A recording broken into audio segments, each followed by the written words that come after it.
Welcome back to Do It for Hip Hop Podcast. It's your boy DJ Bugsy, and I got a very special guest in the building. She needs no introduction. She's the creator of Pish Posh. I got my girl Imani in the building. Hey. How you feeling? Nervous? No. But that smile, that's the way you... I know, I'm all cheesing. Oh, you good? Mm-hmm. Okay, cool.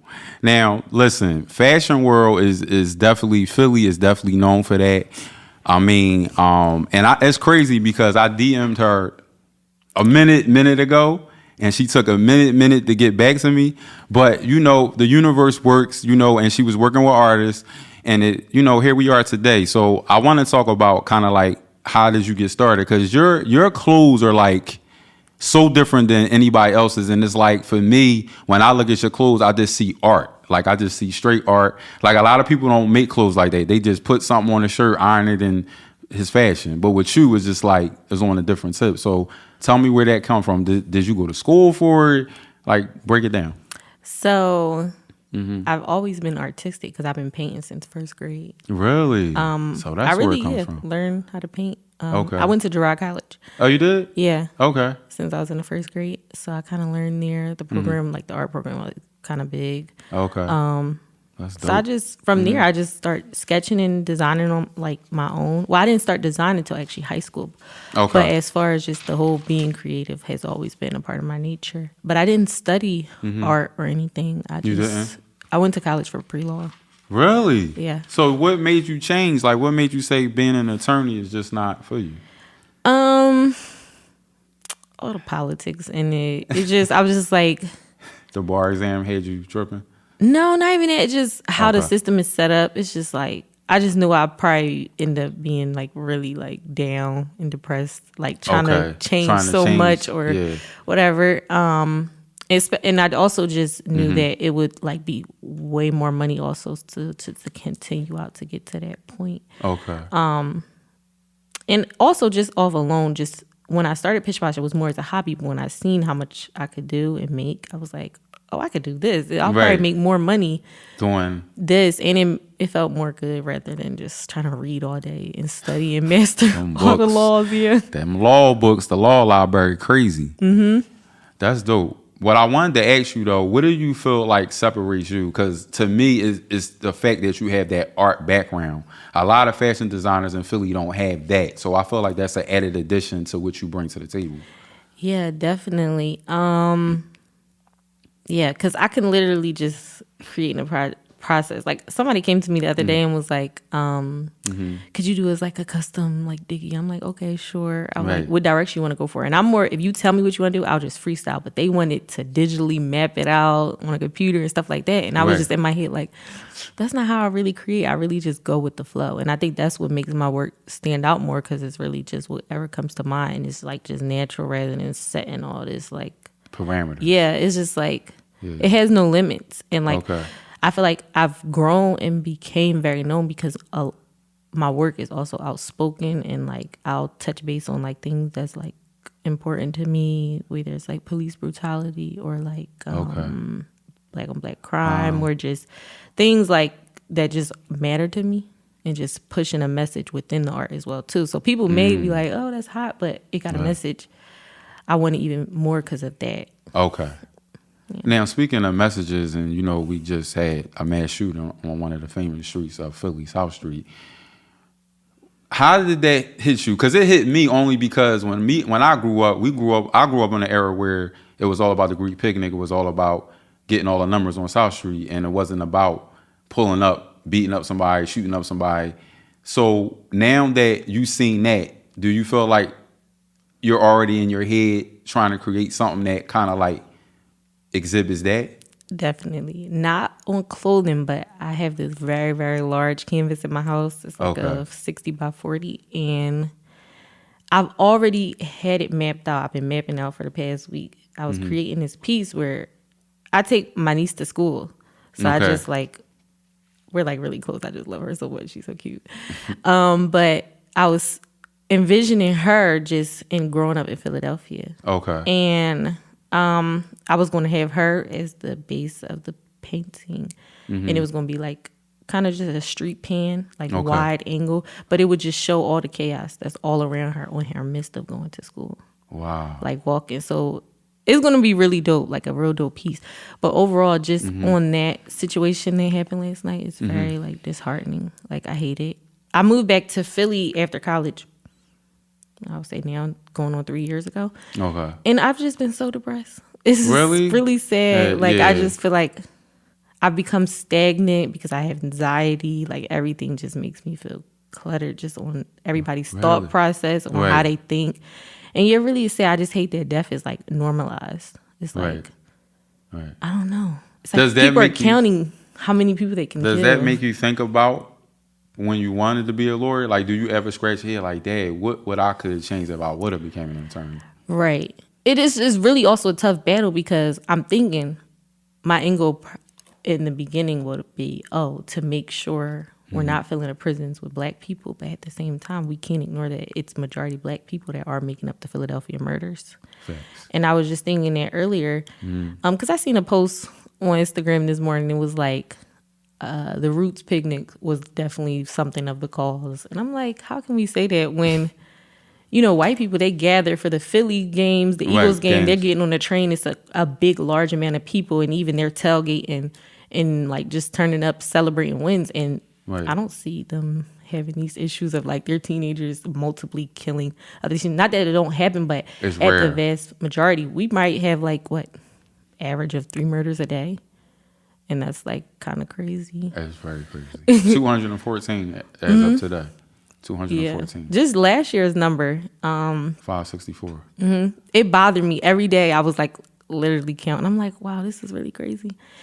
And I don't know. I want to do more, but I just don't even know where to start. I just feel like it's like it really gives me anxiety because I don't even know who could I grasp in the moment. And it's so many people and it's so like distorted because even like the people that are having kids and raising them a certain particular way, this is kind of normal for them. It's just like, this is what you do. This is a part of life. Now, speaking of kids, are you a mother? Do you want to be a mother based on what's going on right now?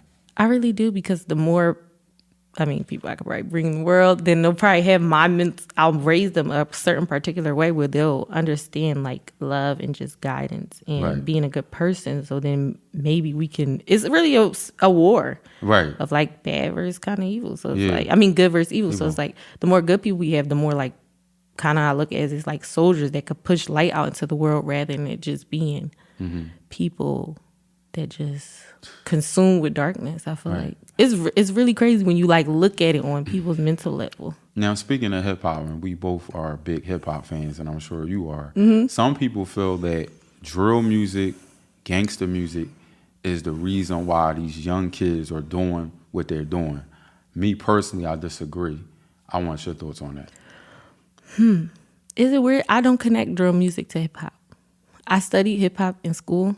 Like I took I took like a level 1, level 2, level 3. Okay. And my professor, he just gave me so much knowledge on just how hip hop originated in the Bronx, how it grew, like just literally every aspect. And when you really understand like, the beats come from like African drums or like just every little impart in it, from dancing to the culture to how it created its own fashion wave and just stuff like that. It really was like kind of positivity around it, like something that we could like feel good to. And now when you listen to it, we would just listen to a song. I'll listen to a few, but at the same time I'll be like, did he just say that? He was like, the artist was like, what did they say?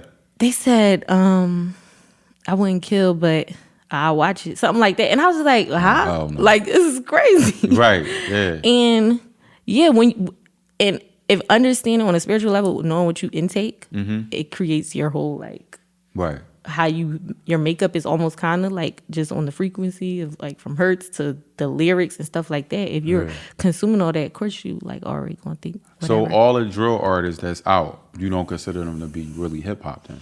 Like Lil Durk? No, I think it's drill music. They created their own genre now. It's like drill music. So you consider that a subgenre, basically? Yeah, I think doesn't fit because anything black, hip-hop. we want to make it hip hop or R&B. But can we have other like I guess, genres that's like. So like, what do you think of Tyler the Creator? Where would you put him at? I don't really like Boy, but you know.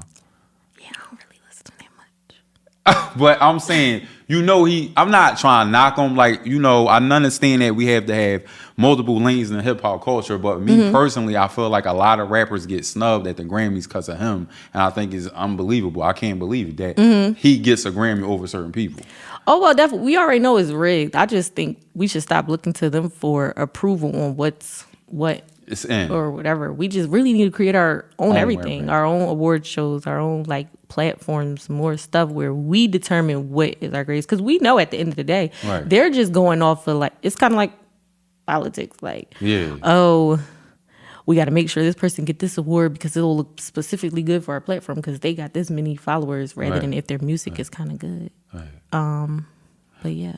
Do you look at that the same way in the fashion world? Do you feel like we got to get validation from the elite people in the fashion world? Definitely. Okay. It's so crazy because all the things that were ghetto or a mess or just not acceptable is now something that the elite or the top brands are using to capitalize off of. Okay. And it's like you're just taking our whole like wave and like whatever would have made us unique and stand out. We can't even build off it because you're snatching it. Like just the cornrows on the runway or a girl now voguing. Like I think, when Tiana walked on one runway, she was like voguing down the thing and everybody was so like, oh my gosh, she killed it, whatever. But y'all didn't accept that before. Right. Y'all wanted the European style, plain skinny white girl to walk down your runway. You didn't even really like, want black culture. Now they could do hoops. Now they could do... It's just so much. It's so much. Now you do a lot of shows. When you put shows together, what are you looking for? What is your idea blueprint for a banging ass fashion show? I do like clean runways, but more so clean where it's like everything's like all together aesthetic wise. But I'm not particular on who's modeling my stuff because I've always came up with the notion that I want to see all different types of people in my stuff because I want to sell to all different types of people. It wasn't like a specific group of people. I just want people to just be like, wow, that's a dope piece. I see the art in it and I just want to wear it because it's like one of a kind. Right. But as far as a dope fashion show, what's my look on that? I just like the aesthetic to be crazy. I always tell people that the first time I went to Universal Studios and I was in there, I'm like, wow, I feel like I'm in the movie. So if I come up with a theme for a show, I want people to feel like they're in the theme and everything's down the plate, like down the tech from like the decorations to just the vibe to the food to what you drinking to like how you feeling important rather than you just there supporting me in the moment, but like you actually like literally feel drawn in and you just want more. That's fire. Yeah. Now, how long does it take for you to come up with a show like? Because I mean, listening to what you just said, you want people to feel like they're in a movie. That got to take a lot of time out of your personal life. Correct? It does. Well, I have my own personal show. I haven't did one yet, and that's probably because my move back to Philly. I haven't done one lately. My last show was in 2019. Okay. 2019 April. Okay. And that was in North Carolina. I have thrown 4 of my own fashion shows, but all the other shows recently just been more so people booking me for shows, which would be at like universities or collaborations with other like brands like out the state and stuff like that. But as far as Philly, for the past 3 years, I've been trying to find the right time to do it. Oh, it's been hectic. Yeah. Just on the branding wise and also just anxiety because I'm like, is it gonna be safe? Is it gonna be like whatever? But you thinking? But absolutely. It's crazy that I have to even think like that. But I'm just like, because I'm big on networking and how I did things in North Carolina. One of my shows had 500 plus people there. Really? Yes. What part of North Carolina? Greensboro is like where A&T is. I went to North Carolina A&T. Shout out to A&T, the Aggies. Yes. That's where my mentor went. That's why I know about it. No, yeah, it's so dope. I love it. But that's where I went to Lincoln, but you know. Did you pledge? Wow. No. What made you? I always thought about Delta, but I didn't end up doing. I think I was so consumed with Pish Posh. Oh. Like just, and I also ran track. So you ran track? Yeah. Damn. So you had like a scholarship or something, or you just? I was PA state champ. Yo. So you got them legs, yo. That's crazy. I wasn't thinking that. All I was thinking was just fashion. No, fashion, a lot of people really fashion. don't know that unless you like scroll down my page. You still got stuff from? I have like I have a picture of like all my medals and track like trophies, and then I have like videos from like track meets and stuff like that. So are you still in it? Like watch it or you not? It's like whatever. I might like watch. So who's your inspiration? Race. Like who you look up to when it comes to track? Like Well, FloJo, you got. I like FloJo, definitely on the nail aesthetic. Like I just like how she was very like fashionable, and even in high school, I got to a point where I was implementing what we wore. Like I wanted us to have sparkly shorts rather than the plain ones, or Really? we dressing up. What high school you went to? Swinson. Arts and Technology. It's like up near kind of like Franklin Mills. Really? Damn, I never heard of that. But it's a part of the school district. Oh, wow. I went there specifically for track. The guy that coached my mom since she was 5 years old, he coached there, so that's why I went there. Wow. But you got a lot of morals and values. Y'all mom got y'all out here. Y'all queens, y'all rapping for real. no, yeah, my mom, she definitely played a major part in just everything I did. Just Girard College. I remember studying to take the test for like to get into first grade. You know, they only accept 24 students every like first grade class. And I just remember like her like, you gotta get into this school. Okay, you're gonna go take the test. She was just so excited. It's so funny. But that definitely played a role because outside of just their great educational, it's just the morality, like on like building integrity, compassion, and stuff like that. Like really was well structured. Okay. And I think that played a part too. Right. And just my upbringing. So did you have a sweetheart in college? Yeah. He must have fucked up because you did that with the face like. I feel like I don't know. What happened? What happened to him? He did you dirty? Yeah, it was a mess. How you do the track star dirty? Right. And she know fashion too, bro. What's wrong with you? Yeah, it's crazy. You crazy. I'm crazy. Imani, why you do that to you like that? So let me ask you a question about stuff like that. We gonna get into a little bit of relationship topic. So when men do you dirty, are you the revengeful type or are you just the type like fuck them? I might be mad and I might think of all these things to do back to you, but then I just be like, just let it go, cause you're gonna get your karma back. And I've seen people get their karma back, like literally. I'm a firm believer in that. Like what you put out, you're gonna get back. And I've seen them.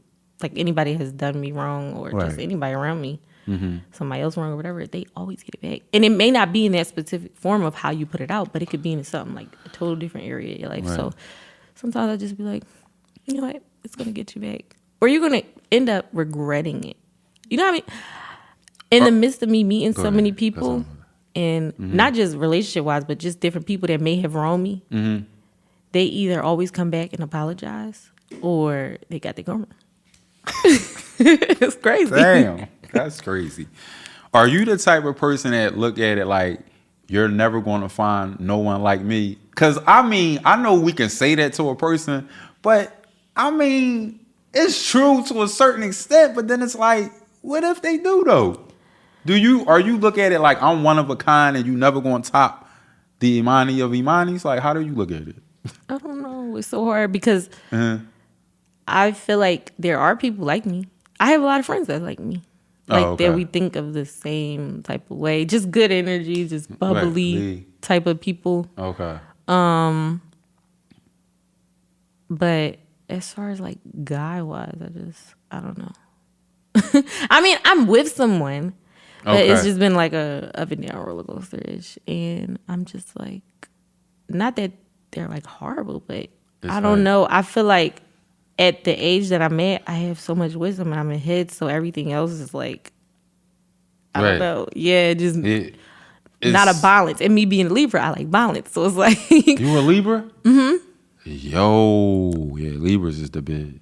Why you say that? Libras, not bad, good. Like, I'm a Gemini, so Libras and Geminis is compatible. And on top of that, air sign. So we, I mean, a lot of people look at Geminis as two-faced. I know y'all do, but we not. Like, I'm gonna break this down to y'all. Like, I'm a Gemini and y'all think I'm two-faced, but I'm not. The only time the other head come out is when you do nut shit. If you don't do nut shit, then the other head ain't coming out. But if you do nut shit, the other head's gonna come out. So long as you keep it tough and you keep it real. Now, the one thing I do care about in a relationship more than anything is communication. What's your deal breakers? Like, what's your number one thing that you feel like it's important in a relationship? Definitely communication. I'm a talker. Number one? Yeah. Yeah, mine's is number one. Yeah, because all the other stuff won't fall into place. Like, that can fix so much. If you tell me how you're feeling in this moment, then I can understand instead of trying to read your mind or play that guess. That makes me cringe if you don't communicate. Yeah, and then, of course, just respect and loyalty. It's just like, let me know what it is you want and whatever. Right. And then we can come to an understanding. Right. Don't be having me playing a guessing game, and don't have me always wondering what it is you're feeling this day and that day. Like, just communicate. And I understand some people treat people like maybe up and down, and it could be like personal reason that they just probably going through something or whatever. Like for me, sometimes I will sleep all day and just ignore everybody because I'm worried about how I'm gonna get this specific order done. But I'll communicate. I'll tell them. There's nothing wrong with that though. But I'll you on your brand shit. Like, niggas gotta understand. Do you find men to be not jealous of you, but because you're a busy woman and you're a go-getter, and some men might not be that, do you feel like they be not envy of you, but they don't know when to be like, look, bro, this is my job, this is what I'm doing, you gotta wait. Some men don't want to wait for a woman that's constantly on the go. Well, I never had that type of complication, but I have had a lot of few men that, even if not even dating wise, but I did date the guy that we were talking about that from college. Like, he was also a designer. Like, he wanted to tap in, but he wasn't on the level that I was on. So he was always in a underlining competing type of thing. Right. Like, he used to tell me I'm not a designer. He used to tell me that I'm an artist. And I was like, no, I'm an artist and a designer. Right. He used to try to make me feel like, because at the time I wasn't sewing, that I couldn't design because I didn't know how to sew. And I'm like, I design. Right. People wear my clothing more than they buy my art. So I'm a designer. But I'm also, I'm an artist too. I think I have multiple titles. And I found myself always trying to push that to people because he made me question, and kept kind of telling me whatever. And I feel like it was kind of definitely probably underlining jealousy or insecurity of just what I was doing and accomplishing, which is crazy when you think about it. It is. Yeah. Do you believe in a cliche saying that all men are dogs and cheat, or do you believe men can be faithful to you personally? I think some men could be faithful. Really? You don't think men can? No, I think men can, but I don't think the black women think men can. But I'm asking you. You might have a different perspective. It's so much that ties into being a black woman and trying to get, I guess, the vast majority, at least 50%, to try black men to see us as valuable.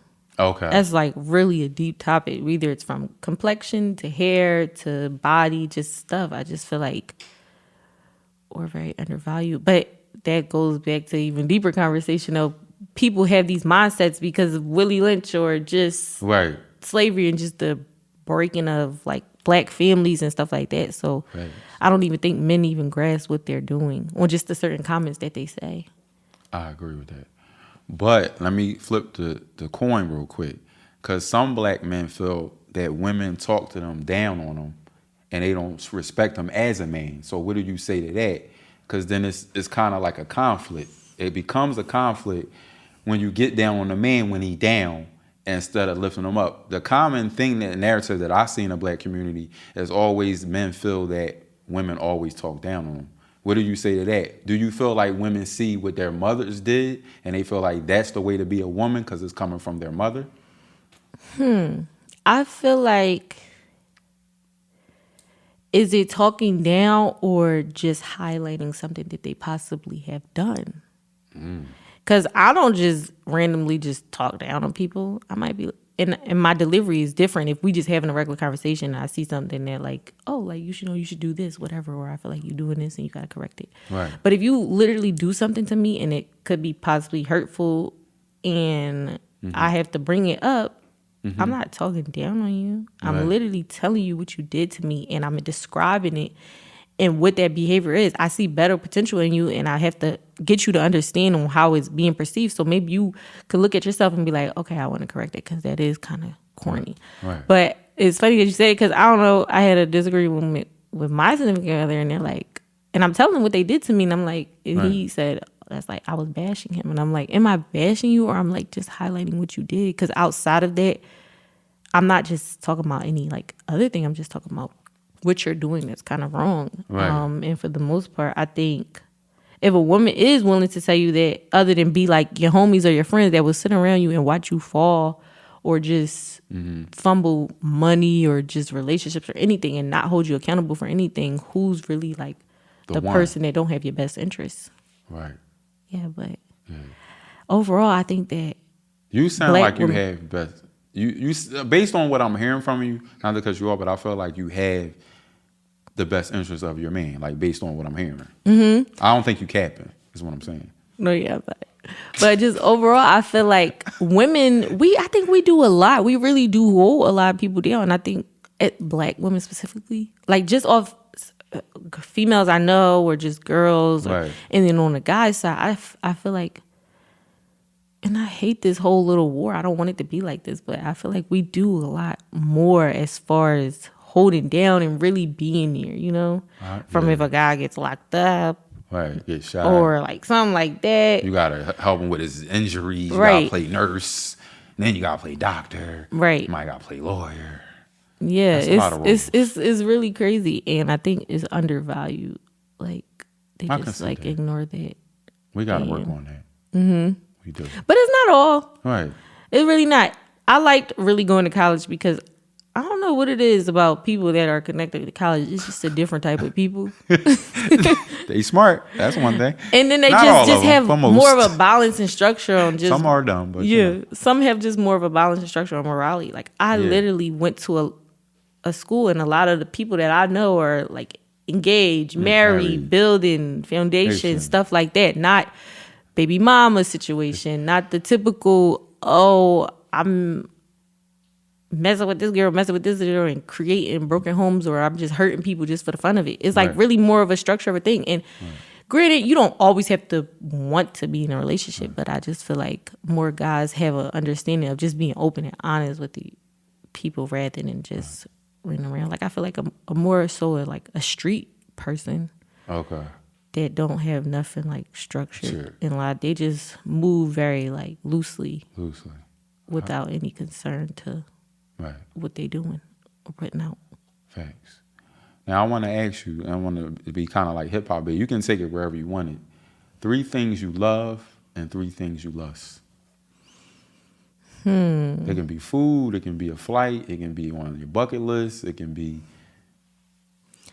I really love helping people. That's a good one. I like that. I love talking to people.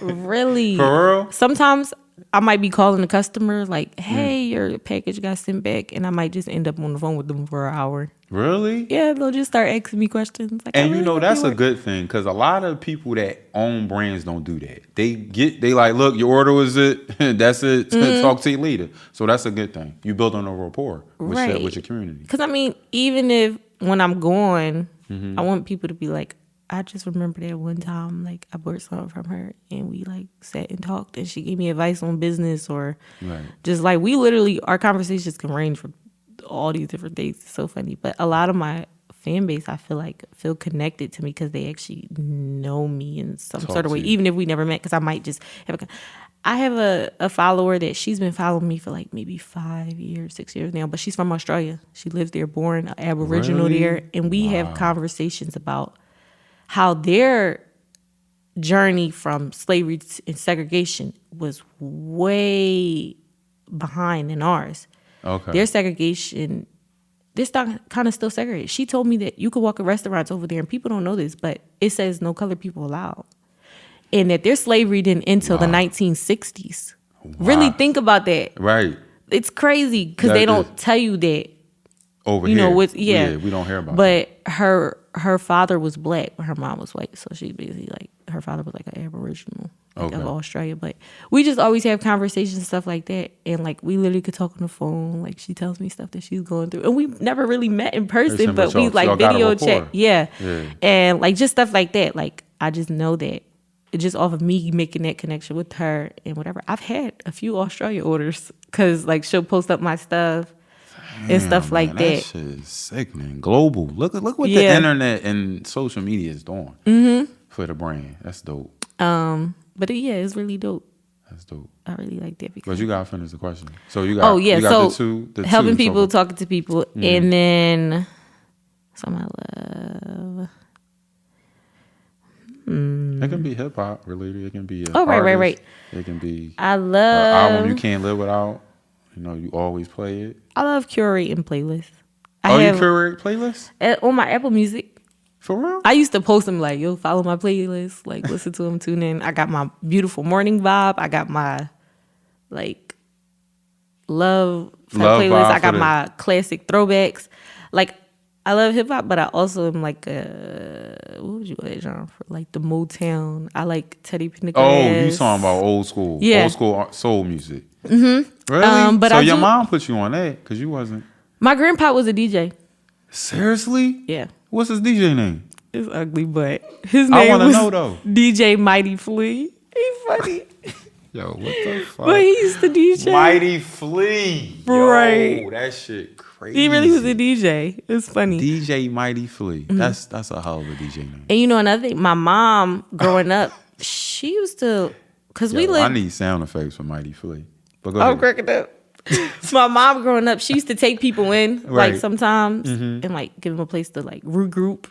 Oh, really? Get on their feet and stuff. It was just like people that we knew as close friends. And this one specific lady, she had a collection of CDs, and when she moved out, she gave them to me. Right. It had Biz Markie, Farside, like Digable Planet, all my folks. So I really just tapped in there, and I was in my room like, I just swear I was. Mind you, this is like MySpace days and like early Facebook. I'm in high school, and I'm listening.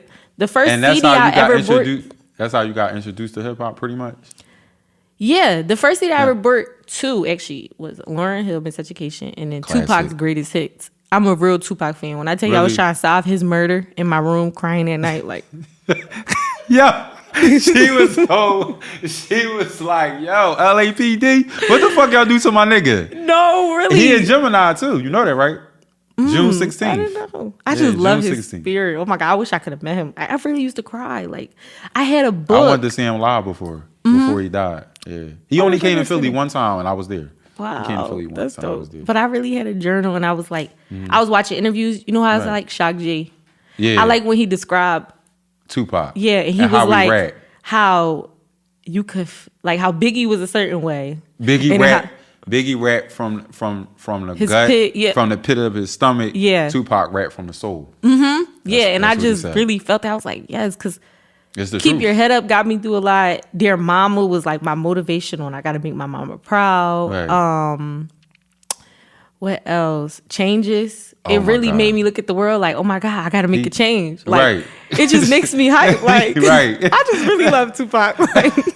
That's what's up. Well, speaking of that, you got to check out my episode. I did a whole episode on Tupac. Tupac and Biggie is my favorite rappers of all time. There's nobody touching them. And I know a lot of people say Jay-Z is the GOAT, but not to me. I got Biggie. I like him, but yeah, I always say Tupac is better because I just like the message. Back to just looking at not just flow, delivery, da-da-da. I think the impact on how you can make people move is like very important. And people don't value that now. That's why hip hop is kind of like, to me, distorted because it's like, I could talk about opening a door and it's like, okay, that's the greatest hit right now. Facts. Or the word GOAT. Everybody's a GOAT. Everybody's not a GOAT, bro. Right. And everybody's not a legend. One person to me that I think is a GOAT. I really like Drake.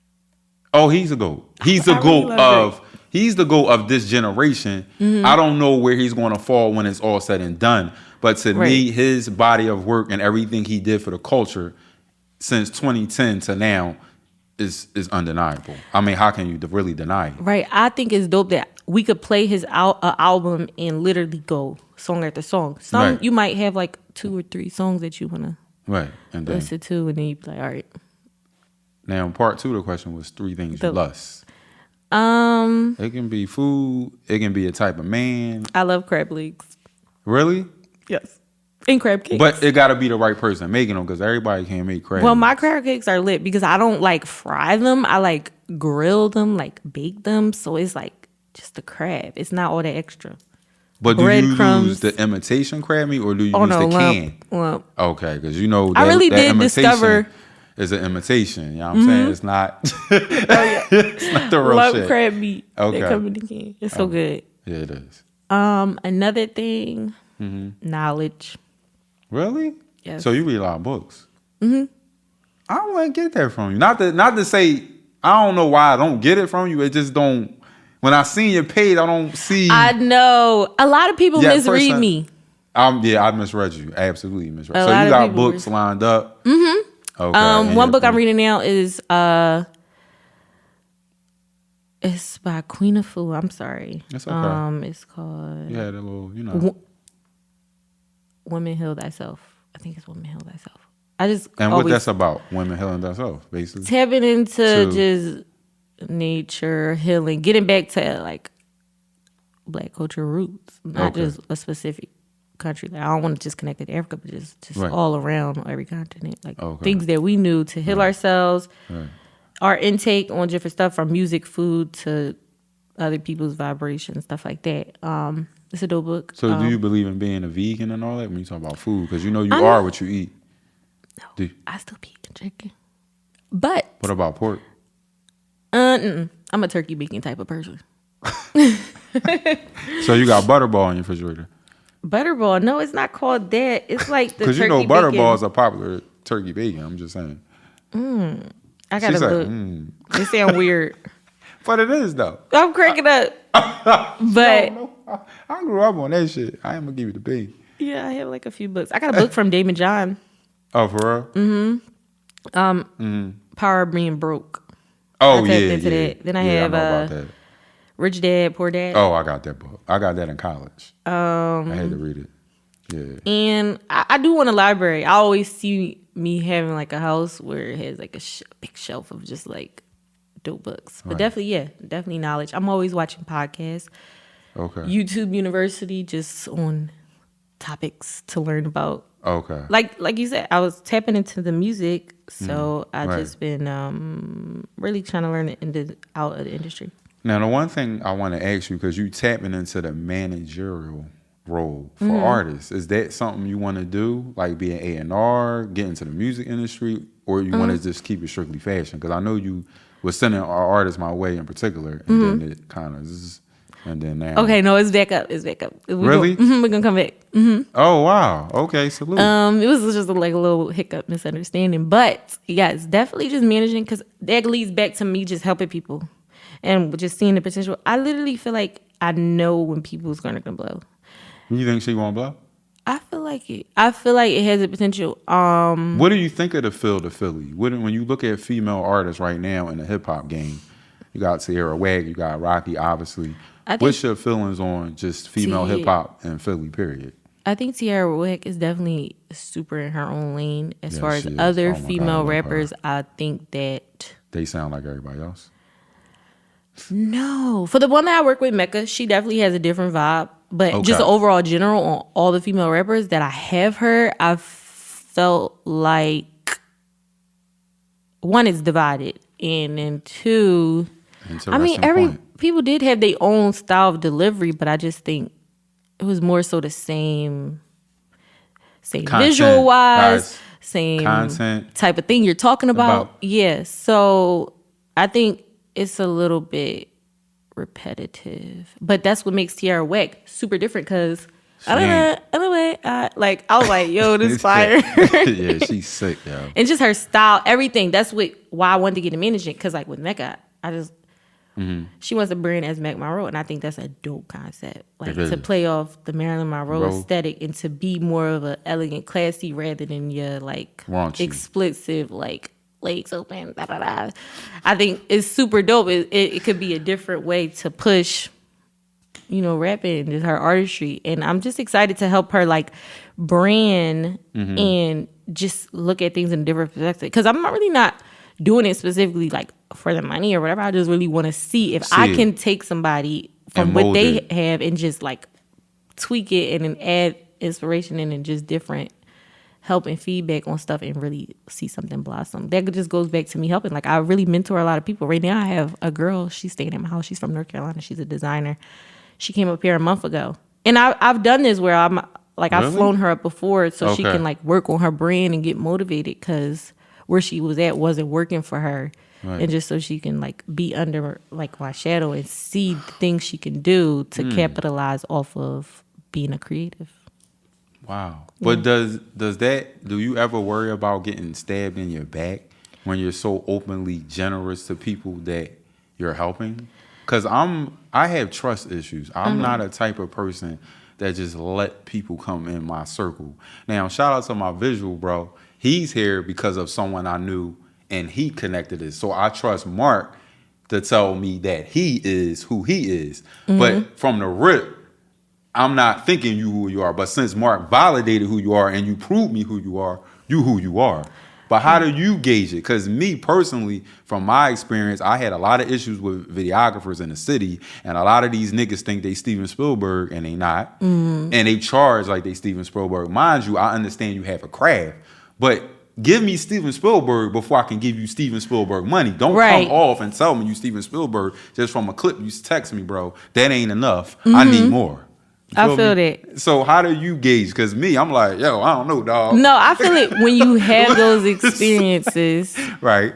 I feel it when you have those. As far as being like open, because I just try to not have the bad experience alter how I venture out into the world. Okay. Too much. I mean, I get a little scared and back to the anxiety thing, but I just try. And you got anxiety, so it got to be like a double.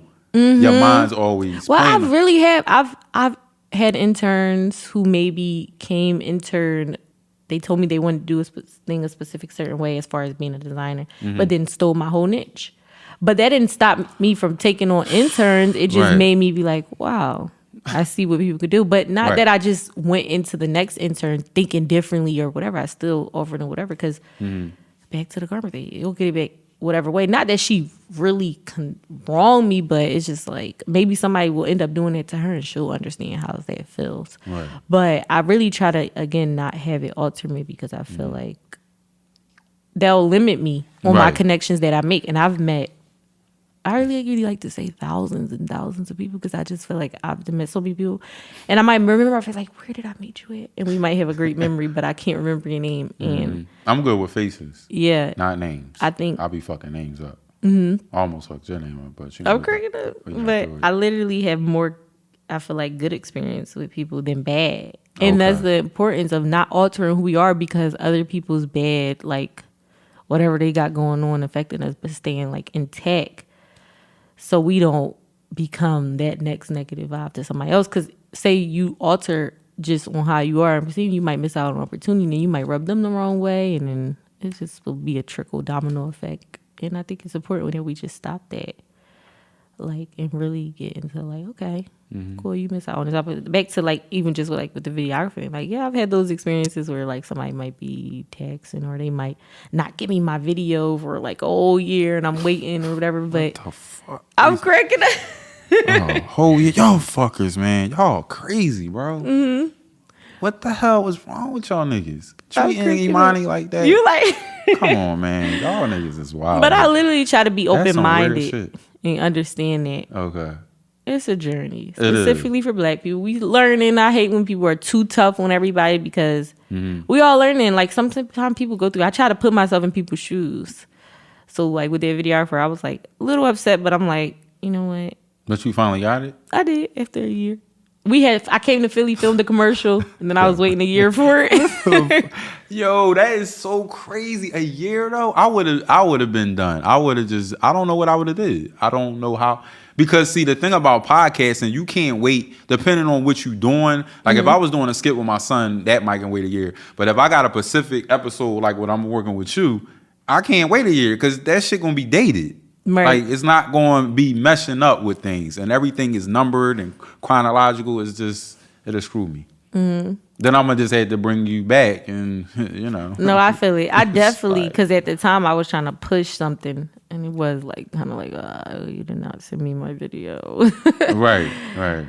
But again, I just stay positive. Yeah, like positive. I'm gonna meet, another one that's just on it and stuff. Actually, I have who was one of my favorite videographers and photographers now. His name is Make Wonders. And shout out to Darrell. That's yes, my bro. That's I love him so much. Like, that's my bro. Like, I love him so much. That's my bro. He reached out to me in 2015. He was like, your brand's so dope. I want to shoot. I'm like, let's go. Right. So next time I came to Philly, I was in school at the time. We shot. In our first shoot, I didn't have no models. It was still my beginning phase, but he wanted to shoot me just because it looked good. And I literally didn't have nothing like really established, but I didn't know no models. So what we did was we walking downtown. We end up like near Walnut Street Park, I think, somewhere around there. And we just see like these skateboarders. We're like, hey, do you want to shoot in this brand? And I was like, they're like, sure. So we just literally shot. That was how our first shoot went. And then from there, I did like start booking him and like stuff. And then one day he hit me. He was like, you know what? I just really like your work. Like, you don't got to pay nothing for life. He was like, we just going to shoot. We just going to rock out. And literally ever since. That is what I'm talking about. You see that? Mm-hmm. That's what you call a stand-up brother. Okay. He just want to shoot for you. He don't want the bread. He just want to be a part of the brand. Don't you understand that's important in life, please? Yeah. But I'll like always like make him some stuff, make sure he dripped out, but also bring him clientele. That's how you see that? The money comes later. She's still getting him clients. You understand that? You don't always get the money up front. Sometimes you get it later. Mm-hmm. Niggas don't understand that. Interns don't understand that either. They'll say, is it paid? No. Not all the time, bro. Yes. Sometimes you got to work for nothing. The knowledge is the payment. The knowledge is the payment because you don't know what I know. And you don't know who I know. That's what you don't know. Yeah, with my intern experiences, it's not... I never want people to think I'm just mooching or using them or whatever. So with my intern experiences... It's legit. You're getting credit hours. Right. I'm signing off like as your intern for the semester, and I'm covering travel. I'm covering food. Like you're always be fed. If you work a pop-up shop, you get a percentage of what you're doing at the table that day. But for the most part, I really do just try to help them. And I'm very assertive. It's not just about you do this, do that, do that. It's also what are you working on? What do you want to do? And how can I help with whatever I got and whatever connections I have to bring forth to you. My latest intern, she went to Penn State and she graduated. Her name's Kat. Such a sweetheart. She's from Quakertown. And she interned with me 2019 to 2020. And we did so much. We went to so many shows from Hampton to New York to like... Y'all killing it. We went so many places. But now she tapped in. She knows models, the connections of people that I have. Like my very first interview when I got back to Philly was with a magazine called Icy Mag, and she knows them now. Like she connects with them, and now she's a photographer. Like she be shooting models and stuff like that, and that's something that she wasn't doing prior. Right. But she really tapped into just being, I guess, like a creator. I think she was studying psychology, and she just it's just completely different now. And I feel like it really worked out for her as far as like just what she wanted to do and stuff. Dope. And she's such a sweetheart. Like she's so sweet. See, that's what you want. See, she's a good teacher. Salute to you for that. A lot of people can't lead and a lot of people can't teach. It takes a real person to do that. Mm-hmm. So salute to that. But before we go, I do want to ask you, what's your top 3 hip-hop albums of all time? And one last question. What is one thing that, with a man, that you not going to go for no matter what? Like when you deal with men and relationships. There's one thing that just kind of like makes him be the typical narrative, oh, he's a lame ass nigga. I can't believe this motherfucker did this shit to me. Right. I think it's definitely disrespect or disloyalty. Because I've really never been the type of like materialistic. Really? I could be with somebody that's in a growing phase and I'm not materialistic. I'm really not. I hate people that's like that because money is the root of all evil. So. And you know what's strange about that? Because typically people that design clothes are kind of like, do you feel like you don't cop up? Like it just don't seem. I mean, I'll buy designer. I appreciate the gifts, but that's not what I want. I'd rather you make me a card or let's go to the park rather than Roof Chris, because this or is the a different Frisco's. energy. That's what everybody. Because sometimes like that's somebody may do something with you, special. do something to you, yeah, or buy you something expensive and think that's the healing process. You don't want that. But I you like want the time. effort. Yeah, the effort of just showing that you can put the energy and work into be like romantic or creative, stuff like that. But it definitely, infidelity and just disrespect is something that I just hate. It makes me cringe because it's like, because you feel like, because you know you're loyal. Yeah, and it's just also you. If you're telling me that this is what you're gonna do in the beginning, whatever, stay on it. And if anything changed, just say it. Don't just do what you want. That's just like annoying. top three hip hop albums of all time. Top three, your favorite. Miseducation. Okay, for sure. Definitely. But a lot of people feel like that's an R&B album instead of hip hop album. I feel like she ripped. She do, but people, I don't know what it is about certain people that I don't think it's an R&B album, but people really think it is. No, yeah, this is hip hop. I feel like they people Lauryn don't Hill really rap more than anything. and she out-rapped her whole group. She out-rapped Wyclef Jean and Pras. You know and what this she a game whole about? female. It's funny how money changes situations. Yeah. Like, but yeah, she's a rapper. Okay. But that's my favorite. I'm trying to think of something else. You got two more? You said something about Drake, so you don't got a favorite Drake album? Because everybody think Take Care is a classic, and I don't. That's so crazy that Take Care was like at the top of my brain. I'm sorry. I love you, Drizzy, Aubrey Graham, but no, bro. Actually, Take Care you know is who not else a I like? classic. I'm sorry. I don't get it. I like So Far Gone better. So Far Gone, that time frame I can't describe it. It's just So Far Gone for me. I love it. This is probably odd, but I like Meek. What's odd about me? Nah, I don't know. I don't know if people look at him as like a, whatever, but championship was definitely something that I listened to every song and I learned every song. Right. Like, yeah, I that's was his best album. like blasting it. I was too. And what about number 3? You can do R&B. Okay, great. R&B.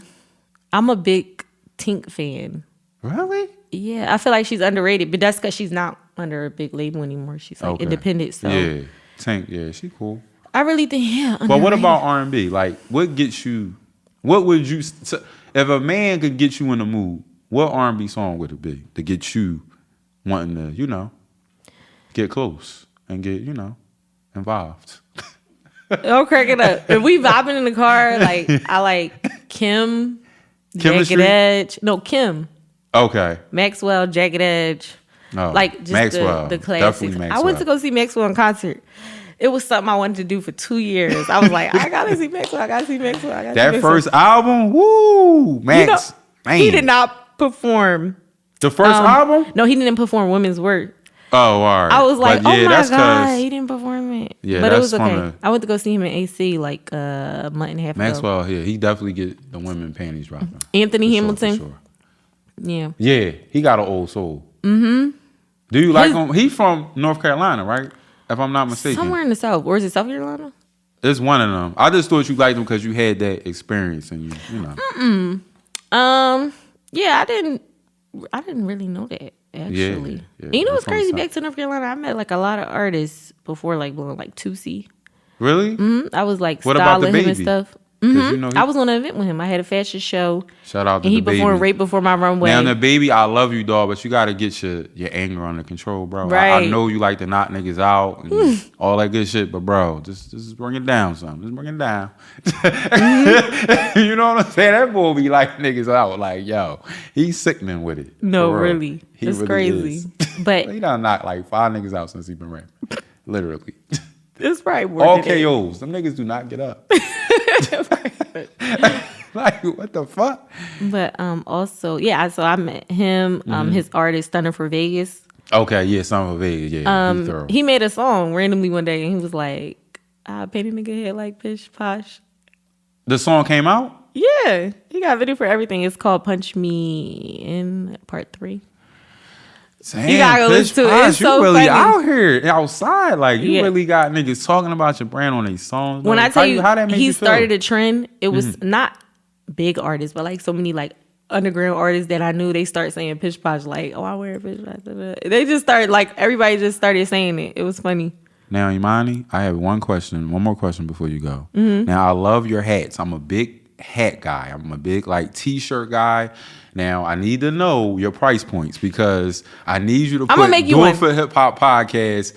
Like, I need you to, like, how you decked out that hat, that shit, yo. I'm like, how the fuck did you do it? I need that. So when I come back on the podcast. Freestyle you one. Okay. For your next one. You live in Philly, right? Yeah. Yeah, you could just pick one up probably like the next 2 days. I'll make one. Really? Mm-hmm, I like the snapbacks. I don't like, you don't got. I think I do have a netted snapback that I do. Yeah, I need it to be. I do have one. It's black, so I could freestyle something on there. But tell the people how they can follow you, what you got coming up next, what your summer look like. Okay. So summer is just branding. Let them know you're not single, too.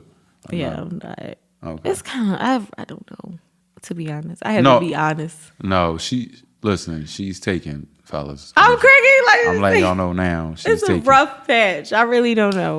Like, indecisive mode. Just stay positive. But yes, praying on it. But what's upcoming? Just branding. I have a pop-up shop coming up this Thursday. Really? Soul Fat Fest. Okay.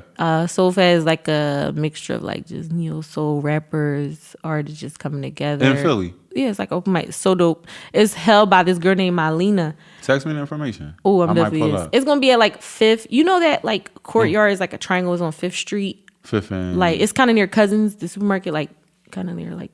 Oh, all right. You know what I'm talking about? Yeah. Okay. I forgot what the park is called, but it's super dope there. But it's gonna be like vendors, and they do this usually every Thursday. It's during the daytime or evening? I think 3 to 9 or something. Oh, I'm gonna come. Yeah, I'm gonna pull up. But they usually do it every Thursday. One day I was walking home and I just heard a band playing. I'm like, let me look in here, and I'm like, oh, this is dope. Are you accepting vendors? She was like, yes. I ran home, got my stuff, came right back. But you won't be playing. She really did it like every Thursday. But this one is a specific festival, so it's kind of longer and I guess bigger. Okay. But that's coming up this week. I'll definitely send you the information. And also just helping the artist brand. I also took on another artist. His name is Mutters. Super dope. For real? What's his vibe? When you look at him, he gives me. Oh my! His ability to literally put a song together is amazing to me. Okay. Like. But when you look at him, who you see, like of this generation, is what I'm trying to. Rod Wave. Oh, Rod Wave. Okay, I see what. But he definitely raps about more of like what he been through and stuff like that. It's just relatable, and that's what I really love. And just even from like love to just pain, just. Everything. Yeah, and I think just again back to his ability to put a song together is just like super dope and super amazing. Like from the chorus to the start, just the beat, everything. I gotta see you his stuff. He's super dope. I really want you to listen to him. Let him get on the podcast. Absolutely. Yes. Yeah. I'm definitely going to see you his stuff. Okay. But yeah, just helping them brand and really making a shift by the end of the year. Just something to just get them like going. Right. And just continue building Pish Posh. Yes. And let's also support this queen. She's doing it. She's doing another big thing. Pish Posh, support it, please. I just want to help clean up Philly. As far as the trash and stuff like that. Like I literally been just riding around. I've been feeling this inspiration like for a minute. Like just bringing people together and we just really start really implementing. Like when I grew up on my grandma's block, the specific Saturdays of a month would be cleanup. She was a block captain? Not that she was a block captain. I just remember seeing the signs that we'd probably be out there sweeping. Okay. And it's just not normalized in Philly now where we cleaning up our neighborhoods and stuff like that. And I just feel like where I live is kind of pretty clean. It's like Fishtown, Northern Liberties. But I would like to see the black communities be more clean. So that's another thing I'm really trying to do. And I've like done like few little random days where if I got like trays of food and whatever, go feed the homeless, stuff like that. They'll get to this. I definitely want to do more of that. Let's get a clap for this queen. She out here moving and shaking community events. It's your boy DJ Bugsy. It's Do It for Hip Hop Podcast. Make sure you follow us on Do It for Hip Hop Pod. R&B artists, if you're interested in being part of the Hip Hop MTV Unplugged, make sure you send me an email to doitforhiphoppod@gmail.com. I'm looking for the dopest R&B artists in the tri-state area. We're going to have a live show, live performance, full band. It's going down. Keep it hip hop. Peace.